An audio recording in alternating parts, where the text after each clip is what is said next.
नमस्ते एवरीवन, मेरा नाम आदित्य है एंड आप सबका इस बहुत स्पेशल वीडियो में हार्दिक अभिनंदन है। और सबसे पहले तो मैं आप सभी को थैंक यू कहना चाहूँगा क्योंकि मेरी जो लास्ट वीडियो थी कल की अवतार वर्सेस कलयुग वाली, उसको आप लोगों ने बहुत प्रोत्साहन दिया, उसे बहुत प्रेज किया मुझे, so thank you so much for that. And उसी से मोटिवेट होके आज मैं एक और कविता आपके सामने लेकर आया हूँ which is inspired from none other than the one of the greatest epics in the history of Hinduism, which is Mahabharat. और आज की जो कविता है वो एक कविता नहीं होने वाली है बल्कि एक मिश्रण होने वाली है दो कविताओं के।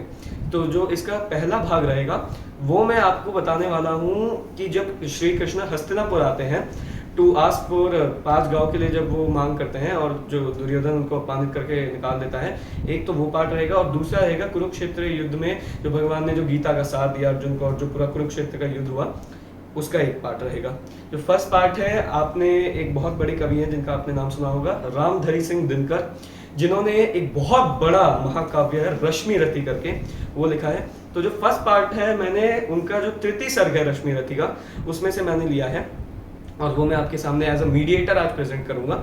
एंड जो सेकंड पार्ट है कुरुक्षेत्र युद्ध का वो एक्चुअली मैंने कहीं से देखा नहीं बट मैंने सुना है, एक बहुत बड़े कवि हैं अमित शर्मा जिनका नाम है, उन्होंने इस बहुत ज़्यादा ब्यूटीफुल कविता को लिखी है।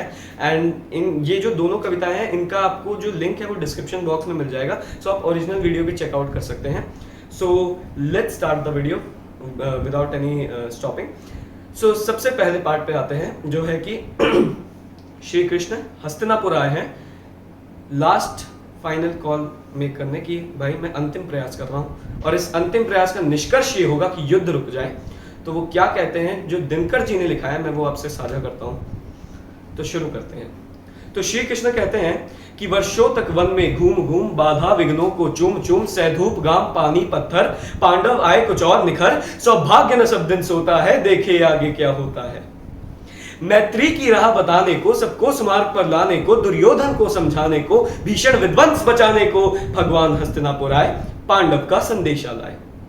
क्या दो न्याय अगर तो आधा दो, दो न्याय अगर तो आधा दो, पर इसमें भी यदि बाधा हो तो दे दो केवल 5 ग्राम, रखो धरती अपनी तमाम, हम वही खुशी से खाएंगे परिजन पर असी ना उठाएंगे। और दुर्योधन वह भी दे न सका, दुर्योधन वह भी दे न सका, आशीष समाज की ले न सका, उल्टे हरि को बांधने चला जो था असाध्य साधने चला। जब नाश मनुष्य पर छाता है पहले विवेक मर जाता है, जब नाश मनुष्य पर छाता है पहले विवेक मर जाता है। हरि ने भीषण हुंकार किया अपना स्वरूप विस्तार किया, डगमग डगमग दिग्गज डोले भगवान कुपित होकर बोले जंजीर बढ़ाकर साध मुझे, हाँ हाँ दुर्योधन बांध मुझे।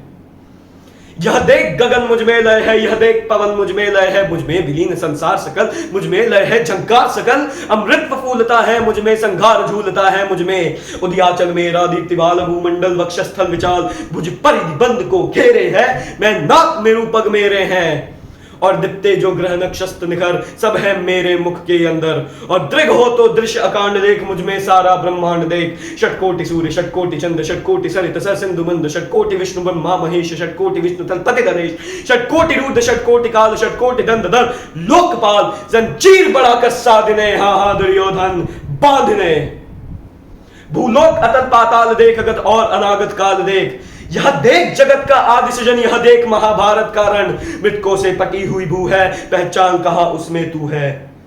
अंबर में कुंतल जाल देख, पद के नीचे पाताल देख, मिट्टी में तीनों काल देख, मेरा स्वरूप विकराल देख। सब जन्म मुझी से पाते हैं फिर लौट मुझी में आते हैं, जब पासे करती ज्वाल सदन सांसों में पाता जन्म पवन, पर जाती मेरी दृष्टि जिधर हंसने लगती है सृष्टि उधर, मैं जब ही मूंदता हूं लोचन छा जाता चारों और मरण। बांधने मुझे तू आया है जंजीर बड़ी क्या लाया है, बांधने मुझे तू आया है जंजीर बड़ी क्या लाया है। यदि मुझे बांधना चाहे मन तो पहले बांध अनंत गगन, सूने को साध न सकता है वो मुझे बांध कब सकता है। और हित वचन नहीं तूने माना, हित वचन नहीं तूने माना, मैत्री का मूल्य न पहचाना, तो ले मैं भी अब जाता हूं अंतिम संकल्प सुनाता हूं। याचना नहीं अब रण होगा, जीवन जय या कि मरण होगा। टकराएंगे नक्षत्र निखर, बरसेगी भू पर बाही प्रखर। पण शेष नाग का डोलेगा, विकराल काल मुंह खोलेगा। दुर्योधन रण ऐसा होगा फिर कभी नहीं जैसा होगा। भाई पर भाई टूटेंगे, विष बाण बूंद से छूटेंगे। बाया सगल सुख लूटेंगे, सौभाग्य मनुज के फूटेंगे। और आखिर तू भूषाई होगा, हिंसा का परदाई होगा। थी सभा सन सब लोग डरे, थी सभा सन सब लोग डरे। चुप थे या थे बेहोश पड़े, केवल दो नर न अघाते थे। कौन? धृतराष्ट्र और विदुर ही सुख पाते थे। कर जोड़ खड़े प्रमुदित निर्भय, दोनों पुकारते थे जय जय।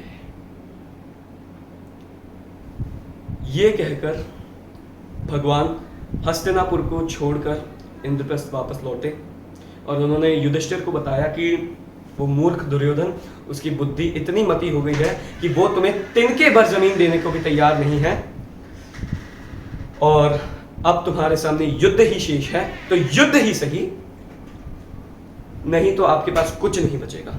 तो अब युद्ध की भूमिका बांधते हैं, जो अब ये दूसरा पार्ट शुरू होता है कविता का, जो मैंने अमित शर्मा जी बहुत बड़े महाकवि हैं उनसे सुना।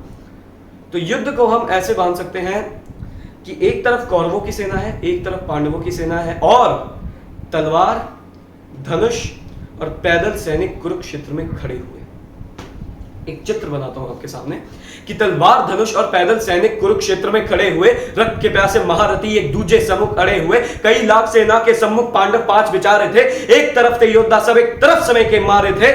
महासमर की प्रतीक्षा में, महासमर की प्रतीक्षा में सारे ताक रहे थे जी, और पार्थ के रथ को स्वयं केशव हाँक रहे थे जी, और पार्थ के रथ को स्वयं केशव हाँक रहे थे जी। रणभूमि के सभी नजारे देखन में कुछ खास लगे। माधव ने अर्जुन को देखा, अर्जुन उन्हें उदास लगे। कुरुक्षेत्र का महासमर एक पल में तभी सजा डाला। पांच जन ने उठाकर सन्ने मुख से लगा बजा डाला। हुआ शंखनाद जैसे ही सबका गर्जन शुरू हुआ, रक्त बिखरना हुआ शुरू और सबका मर्दन शुरू हुआ। कहा कृष्ण ने उठ पार्थ, कहा कृष्ण ने उठ पार्थ, और एक आंख को मीच जरा, गांडीव पर रख बाणों को, प्रत्यंचा को खींच जरा, और आज दिखा दे रणभूमि में, आज दिखा दे रणभूमि में योद्धा की तासीर। यहां इस धरती पर कोई नहीं अर्जुन के जैसा वीर, यहां इस धरती पर कोई नहीं अर्जुन के जैसा वीर यहां। सुनी बात माधव की तो अर्जुन का चेहरा उतर गया, सुनी बात माधव की तो अर्जुन का चेहरा उतर गया। एक धनुर्धारी की विद्या मानो चूहा कुतर गया। बोले पार्थ सुनो कान्हा, बोले पार्थ सुनो कान्हा, जितने ये सम्मुख खड़े हुए हैं हम तो इनसे सीख सीख कर सारे भाई बड़े हुए हैं।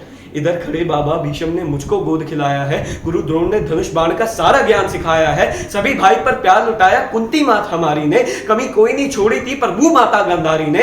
ये जितने गुरुजन खड़े हुए हैं सभी पूजने लायक है, माना दुर्योधन दुशासन थोड़े से नालायक है। मैं अपराध क्षमा करता हूं, अरे मैं अपराध क्षमा करता हूं, बेशक हम ही छोटे हैं, ये जैसे भी हैं, आखिर माधव सब ताऊ के बेटे हैं।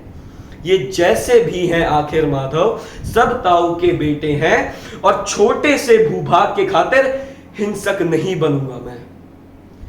एक धर्म से भटका हुआ योद्धा अर्जुन इंद्रप्रस्थ के इतने बड़े राजभवन को एक जमीन का टुकड़ा बताता है और भगवान से कहता है कि छोटे से भूभाग के खातिर हिंसक नहीं बनूंगा मैं, छोटे से भूभाग के खातिर हिंसक नहीं बनूंगा मैं, स्वर्ण ताप के अपने कुल का विध्वंसक नहीं बनूंगा मैं। अरे खून सने हाथों को होता राजभोग अधिकार नहीं, परिवार मार के गद्दी मिले तो सिंहासन स्वीकार नहीं, परिवार मारकर गद्दी मिले तो सिंहासन स्वीकार नहीं। और रथ पर बैठ गया अर्जुन, रथ पर बैठ गया अर्जुन, मुंह माधव से मोड़ दिया, आंखों में आंसू भरकर गांडीव हाथ से छोड़ दिया। गांडीव हाथ से जब छूटा माधव भी कुछ अकुलाए थे, शिष्ट पार्थ पर गर्व हुआ, मन ही मन मुस्काए थे। भगवान ने सोचा कि इसका सब कुछ जा रहा है, तब भी ये परिवार की बात कर रहा है, संस्कार की बात कर रहा है, तो ये कहीं ना कहीं मेरे संस्कार है जो मैंने इसे दिए हैं। तो गांडीव हाथ से जब छूटा, माधव भी कुछ अकुलाए थे। शिष्य पार्थ पर गर्व हुआ, मन ही मन हर्षाए थे। मन में सोच लिया, अर्जुन की बुद्धि ना सटने दूंगा, समर भूमि में पार्थ को कमजोर नहीं पड़ने दूंगा। धर्म बचाने के खातिर एक नव अभियान शुरू हुआ। उसके बाद जगत गुरु का गीता ज्ञान शुरू हुआ। उसके बाद जगत गुरु का गीता ज्ञान शुरू हुआ। एक नजर में, एक नजर में, एक नजर में, एक नजर में रणभूमि के कण कण डोल गए माधव। टकटकी बांधकर देखा अर्जुन, एकदम बोल गए माधव, पार्थ मुझे पहले बतलाते, हे पार्थ मुझे पहले बतलाते, मैं संवाद नहीं करता। पार्थ मुझे पहले बतलाते, मैं संवाद नहीं करता। तुम सारे भाइयों के खातिर कोई विवाद नहीं करता। पांचाली के तन पर लिपटी साड़ी खींच रहे थे वो, दोषी वो भी उतने ही है, जबड़ा बीच रहे थे जो। घर की इज्जत तलप रही, कोई तो टूक नहीं बोले। पुत्र बहू को नग्न देखकर गंगा पुत्र नहीं खोले। तुम कायर बनकर बैठे हो, ये बात बड़ी बेशर्मी है। संबंध उन्हीं से निभा रहे जो लोग यहां अधर्मी हैं। हे पांडु के पुत्र, अरे हे पांडु के पुत्र, धर्म का कैसा कर्ज उतारा है। अरे शोले होने थे आंखों में, पर बहती जलधारा है। शोले होने थे आंखों में, पर बहती जलधारा है। और गांडीव उठाने में पार्थ, गांडीव उठाने में पार्थ जितनी भी देर यहां होगी, इंद्रप्रस्थ के राजभवन में उतनी अंधेर वहां होगी। इंद्रप्रस्थ के राजभवन में अधर्म धर्म की गहराई में खुद को नाप रहा अर्जुन, अधर्म धर्म की गहराई में खुद को नाप रहा अर्जुन। अचुधार फिर तेज हुई और थरथर कांप रहा अर्जुन। हे पार्थ मुझे बतलाओ, कुलनाशक कैसे बन जाऊं, रक्त सिंहासन लाशों पर मैं शासक कैसे बन जाऊं। कैसे उठेंगे कर उन पर जो कर पर अधर लगाते हैं। कर का मतलब होता है हाथ और अधर का मतलब होता है होठ। जो मेरे हाथों को चूमते हैं उन पर हाथ कैसे उठाऊं, कि कैसे उठेंगे कर उन पर, कैसे उठेंगे कर उन पर जो कर पर अधर लगाते हैं। करने को जिनका स्वागत ये कर भी स्वयं जुड़ जाते हैं। इन्हीं करों ने बाल काल में सबके पैर दबाए हैं, इन्हीं करों को पकड़ करों में पिता में मुस्काए हैं। अपनी बाणों की नोक जो इनकी और करूंगा मैं, केशव मुझको मृत्यु दे दो उससे पूर्व मरूंगा मैं। केशव मुझको मृत्यु दे दो उससे पूर्व मरूंगा मैं। और बाद युद्ध के मुझे न कुछ भी पास दिखाई देता है। माधव इस रणभूमि में बस नाश दिखाई देता है। माधव इस रणभूमि में बस नाश दिखाई देता है। बात बहुत भावुक थी, किंतु जगत गुरु मुस्काते थे और ज्ञान की गंगा निरंतर चक्रधारी बरसाते थे। जीवन मरण की यह योद्धा बिल्कुल चाह नहीं करते, क्या होगा अंजाम युद्ध का ये परवाह नहीं करते। हे पार्थ यहां मत कुछ सोचो, बस कर्म पर ध्यान लगाओ तुम, क्या होगा बाद युद्ध के मत अनुमान लगाओ तुम। इस दुनिया के रक्तपात में कोई तो इतने साथ नहीं, निज जीवन का करे फैसला नर के बस की बात नहीं। तुम ना जीवन देने वाले नहीं मारने वाले हो, ना जीत तुम्हारे हाथों में तुम नहीं हारने वाले हो। ये जीवन दीपक की भांति यूं ही जलता रहता है, पवन वेग से बुझ जाता है वरना चलता रहता है। मानव वश में शेष नहीं कुछ फिर भी मानव डरता है। मानव वश में शेष नहीं कुछ फिर भी मानव डरता है। वो मरकर भी अमर हुआ जो धर्म के खातिर मरता है। वो मरकर भी अमर हुआ जो धर्म के खातिर मरता है। और ना सत्ता सुख से होता है, ना सम्मानों से होता है। भगवान ने कुरुक्षेत्र के युद्ध में अर्जुन को बताया कि इस जीवन का सार कब सफल होता है, मतलब आप जो करने आए हो वो वर्थ कब होता है आपकी लाइफ का। तो ना सत्ता सुख से होता है, ना सम्मानों से होता है। जीवन का सार सफल केवल बस बलिदानों से होता है।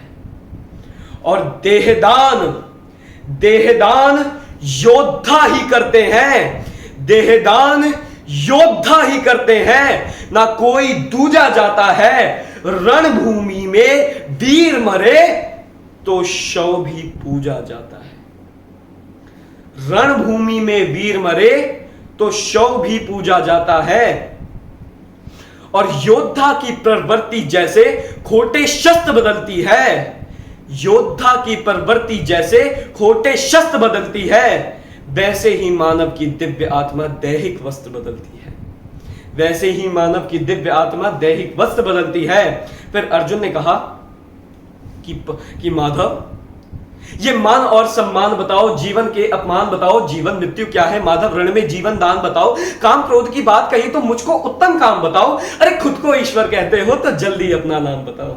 खुद को ईश्वर कहते हो तो जल्दी अपना नाम बताओ। इतना सुनते ही माधव का धीरज पूरा डोल गया। तीन लोक का स्वामी फिर बेहद गुस्से में बोल गया, अरे कान खोलकर सुनो पार्थ, मैं ही त्रेता का राम हूं। कान खोलकर सुनो पाठ, मैं ही त्रेता का राम हूं। कृष्ण मुझे सब कहते हैं, मैं द्वापर का घनश्याम हूं। रूप कभी नारी का रखकर मैं ही केश बदलता हूं। धर्म बचाने के खातिर मैं अनगिन वेश बदलता हूं। विष्णु जी का दशम रूप में परशुराम मत वाला हूं। नाग कालिया के फन पे मैं मर्दन करने वाला हूं। बाकासुर और महिषासुर को मैंने जिंदा गाड़ दिया। बाकासुर और महिषासुर को मैंने जिंदा गाड़ दिया। नरसिंह बनकर धर्म के खातिर हिरण्य कश्यप फाड़ दिया। नरसिंह बनकर धर्म के खातिर हिरण्य कश्यप फाड़ दिया। और रथ नहीं कहीं भी चलता है, रथ नहीं तनिक भी चलता है, बस मैं ही आगे बढ़ता हूं। गांडीव हाथ में तेरे है, पर रणभूमि में मैं लड़ता हूं। गांडीव हाथ में तेरे है, पर रणभूमि में मैं लड़ता हूं। जैसे ही मेरे माधव का कद थोड़ा सा बड़ा हुआ, सहमा सहमा सा था अर्जुन एकदम रथ से खड़ा हुआ। मां गीता के ज्ञान का सीधे हृदय पे प्रहार हुआ। मृत्यु के आलिंगन है तो फिर अर्जुन तैयार हुआ। मृत्यु के आलिंगन है तो फिर अर्जुन तैयार हुआ कि जितने यहां अधर्मी है चुन चुन कर उन्हें सजा दूंगा। इतना रक्त बहाऊंगा, धरती की प्यास बुझा दूंगा। जिधर चले बाण पात के सब पीछे हट जाते थे। रणभूमि के कोने कोने लाशों से पड़ जाते थे। धर्मराज के शीश के ऊपर राज मुकुट की छाया थी।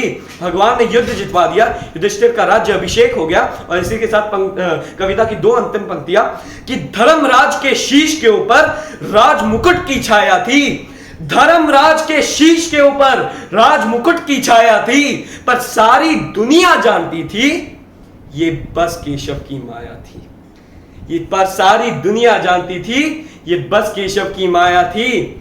और धर्म किया स्थापित जिसने, धर्म किया स्थापित जिसने, दाता दया निधान की जय। अरे हाथ उठाकर सारे बोलो, चक्रधारी भगवान की जय। धन्यवाद।